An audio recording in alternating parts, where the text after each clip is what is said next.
Sloboda.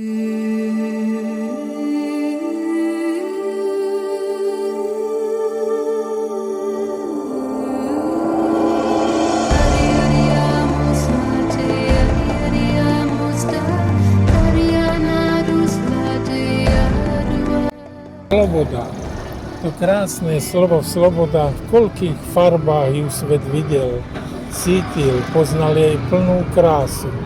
Sloboda je ako chlieb, čo dvierka pece opustil a jeho teplá vôňa rozľahla sa po príbytku. Sloboda je ako jarné povetrie, prebudené z dlhej zimy a volá: tu som, vstávajte, radujte sa slnovratu. Lež sloboda v tomto svete čudnom, horkých slz chudma, zovretých zubov a zaťatých pestí, a to niečo znamená.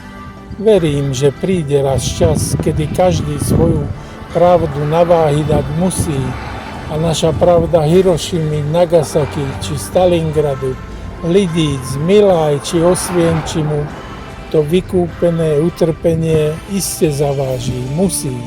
Či azda vaša pravda naveky tento krásny globus ťažiť bude? Ďaleko či blízko, detský smiech to sa ozýva. Ich mysel hravá, očká nevinné, nech prejdú myslov tých, čo kujú plány chamtivé.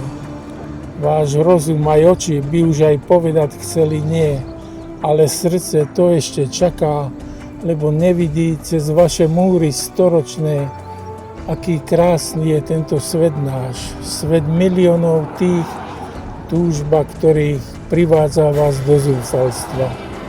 Svet, prosím, zastav sa, veď už aj Matka Zem ťa o to prosí. Či nevidíš tie jej rany ťažké a vzlikané bolestné, veď pred vašimi očami zomiera jej túžba a nádej posledná. Je však stále krásna, bohatá a ešte žije. Preto svet, prosím, zastav sa. Zastav sa pred studenou tmou beznádeje.